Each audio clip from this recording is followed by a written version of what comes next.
Welcome once again, ladies and gentlemen, boys and girls, to Mysteries from Beyond the Other Dominion. I'm your host, Dr. Franklin Rule, and today we're going to investigate the possibility that a 10th planet lies beyond Pluto, tell you about Rudolph Valentino's cursed ring, reveal secrets about this critter right here, the Stegosaurus, tell you about the man who carried an iron pipe with him wherever he went, and investigate the possibility that Chinese sailors reached America 1,500 years before Christopher Columbus. But first, does a 10th planet exist beyond Pluto? Back in 1846, when astronomers actually discovered Neptune, they thought there must be another planet, a 9th planet, beyond Neptune because of Neptune and Uranus's unusual orbital patterns. There was a gravitational interaction causing what are called perturbations in their orbits. In 1930, American astronomer Clyde Tombaugh discovered that 9th planet, Pluto, an icy body covered with methane frost. We recently discovered that our own estimates of Pluto's size were influenced by its giant solitary moon Charon, which orbits the planet. In fact, Pluto is even smaller than originally thought, perhaps only 1,500 miles in diameter. We now postulate that there must be another planet out there in the fringes of the solar system, a 10th giant planet, causing the gravitational interactions with its neighbors.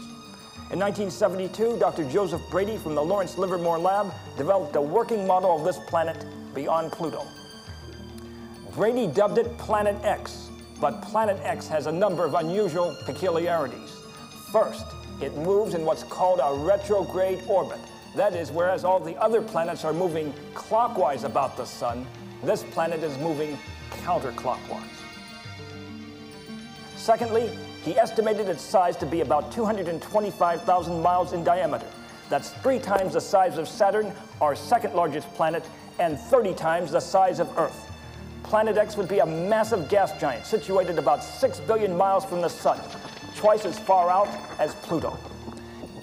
Actually, astronomers rejected Brady's model because it contained simply too many peculiarities. But the hunt for a 10th planet has continued. What would the nature of the 10th planet be? Well, possibly it would be a gas giant like its larger brothers, or perhaps it would be cold and rocky like far distant Pluto. We really don't know, but I think there's a chance it would have some sort of an internal energy generator where heat from its core would be conducted to its surface, setting up the possibility for some type of bioactivity. Next up, the case of Valentino's cursed ring. Stay tuned. Don't go away.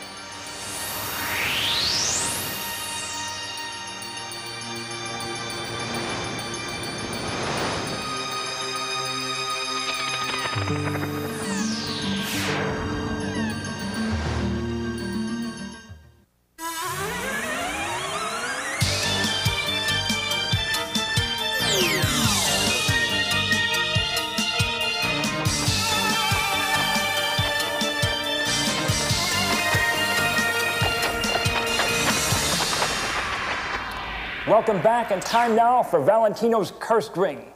Surprisingly, back in 1924, Rudolph Valentino's career had taken a turn downward. He wasn't doing well, and he's having an argument with his studio. Perhaps that's why he bought himself a destiny ring from a Chinese curio shop owner in San Francisco. A friend of his, Chow Mank, a man who was a dancer, an intimate of many stars, and a man who is said to be psychically gifted, saw the cat's eye ring on his hand and asked him about it. Rudy noticed him grimace and asked him what the problem was. Chow said, "It will bring you good fortune at first, but disaster later." Rudy laughed and said, "I'll take the good fortune and cope with that disaster later on." Well, thereafter he solved his problems with his studio and went on in 1925 to make The Eagle, and in 1926, The Son of the Sheik, 2 of his best-known movies, and he was again at the top of his career. But in 1926, he suddenly came down with peritonitis, an infection of a gastric ulcer, and died at the age of 31. He was wearing the destiny ring at that time of his death. Now, that's not the end of the story. The next man to acquire the ring was singer Russ Columbo, who looked very much like Rudy and was slated to portray him in a film in the year 1934. Chow Mank saw him wearing the ring and warned him it was cursed. Columbo laughed and said, "I have to wear this ring. As part of the act, I'm trying to get in the mood of being Rudolph Valentino. 3 days later, Columbo was shot to death accidentally, the second man to die from that ring. The last known owner of that ring was a Brooklyn barber who won it in a radio station contest. As far as we know, he's not put it on. Personally, I wouldn't put that ring on even after 100 years. You can never take chances. Turning now to the distant past, we have for your consideration the Stegosaurus, the so-called roof lizard. He existed 142 million to 152 million years ago. That was in the Upper Jurassic period, the middle of the 3 dinosaur periods. Now, he's basically an American dinosaur found in Oklahoma, Wyoming, Colorado, and Utah. Length, about 24 to 30 feet from the tip of his nose to the tip of his tail. Height, about 12 feet. Weight, approximately 2 tons. Now, he was a plant eater, a herbivore. Actually, he would eat low-lying shrubbery based on the position of his head.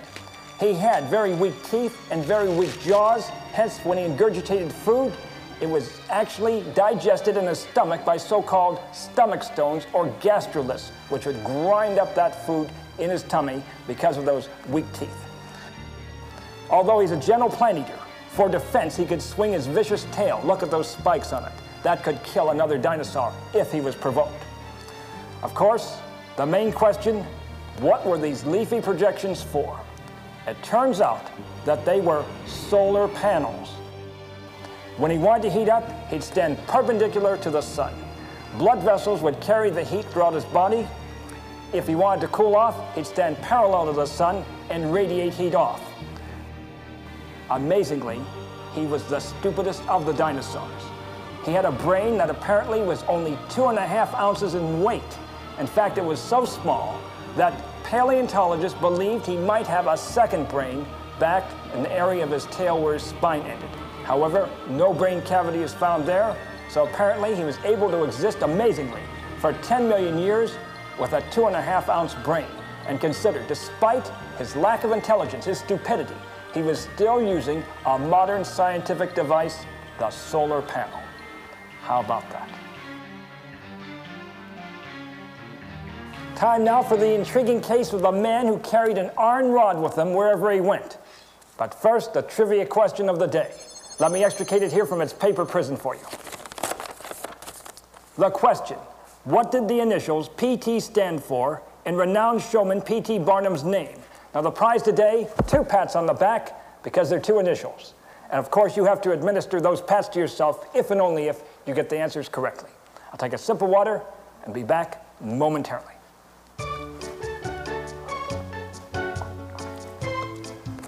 Okay, I'm calling time. Again, what did the initials PT stand for in P.T. Barnum's name? Phineas Taylor. Now, another Phineas, Phineas Gage, had a bad day back on September 13th, 1848. He was working on the old Rutland and Burlington Railroad in Cavendish, Vermont. His job used a tamping rod, that's an iron rod about 4 feet long, used to pack down powder in pits for explosions. He carelessly, about 4:30 p.m. in the afternoon, tossed his tamping rod into the pit. It set off a spark, an explosion ensued, and that rod went right through his head like a missile, went under his right eye and out the top of his head. Everyone thought he was a goner.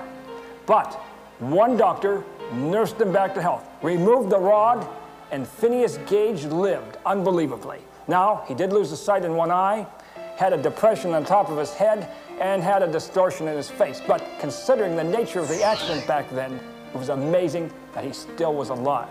Now, everywhere he went thereafter, he carried the rod with him, telling anyone he could find about his brush with death. And he was changed profoundly in terms of his personality. Indeed, he lost his job with the railroad as a result. He later joined up with P.T. Barnum's circus in New York City, then went down to Chile, and was next seen in San Francisco in 1861. There, he suffered a series of brain convulsions that took his life. So for Phineas Gage, the number 13 was truly unlucky. First, his accident occurred on September 13th. Secondly, he died 13 years later. Coming up next, intriguing facts about premature burial. Please stay tuned.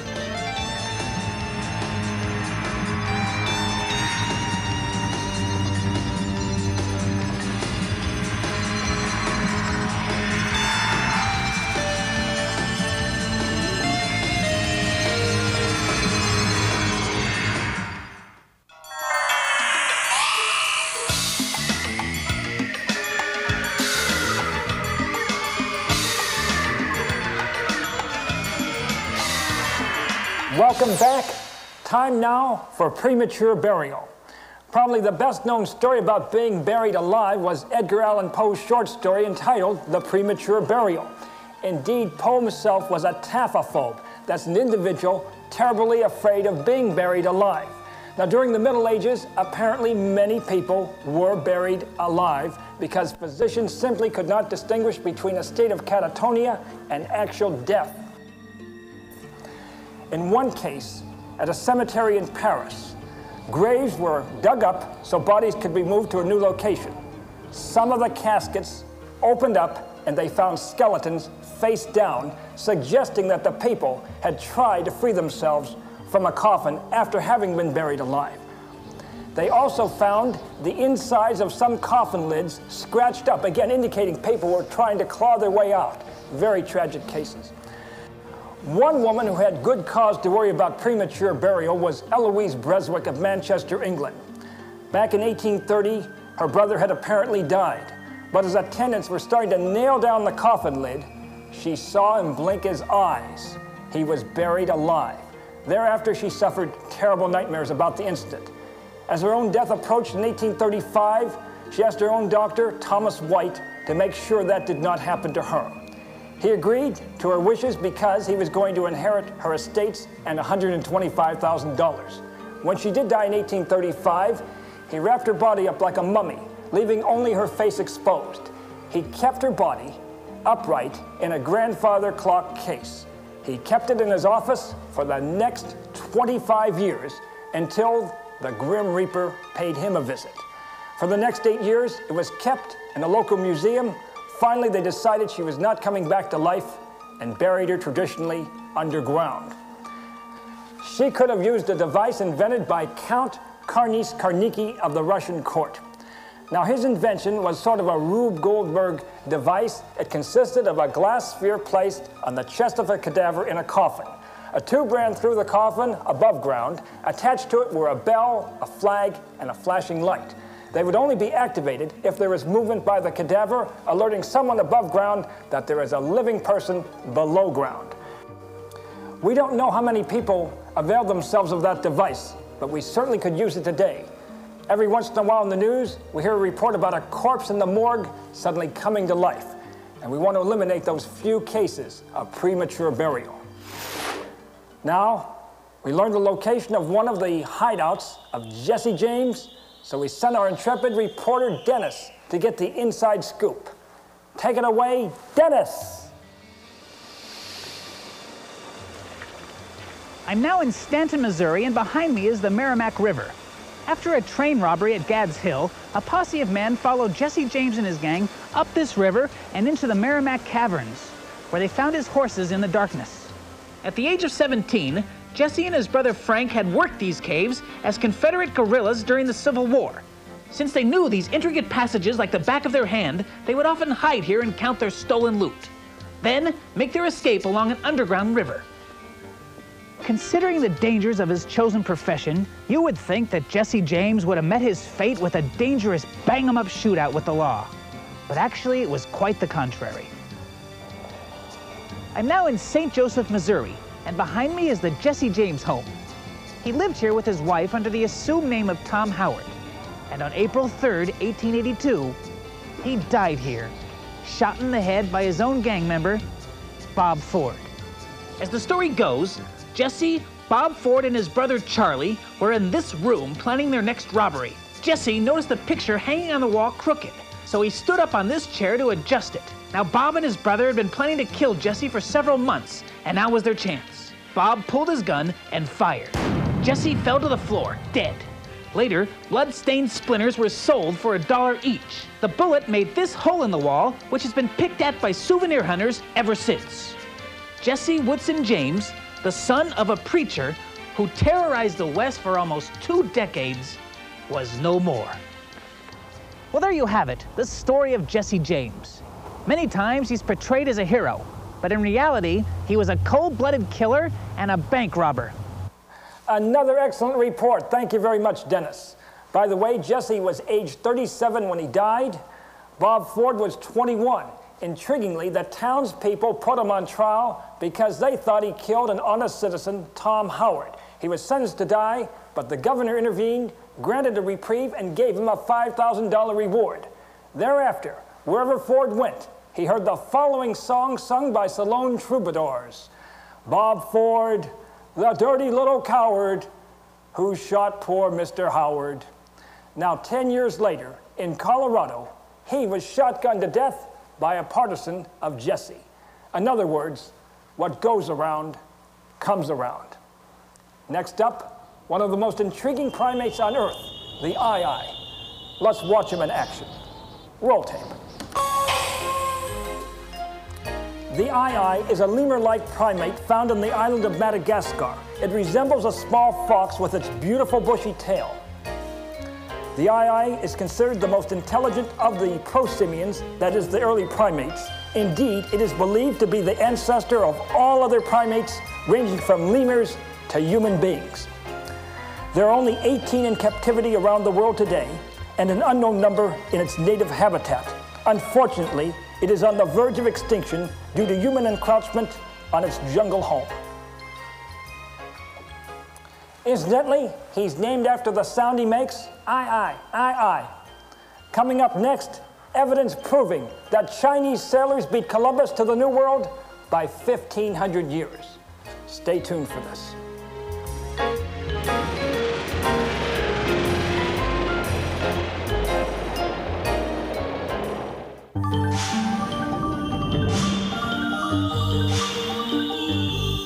Welcome back. Time now for the mystery of the ancient Chinese mariners.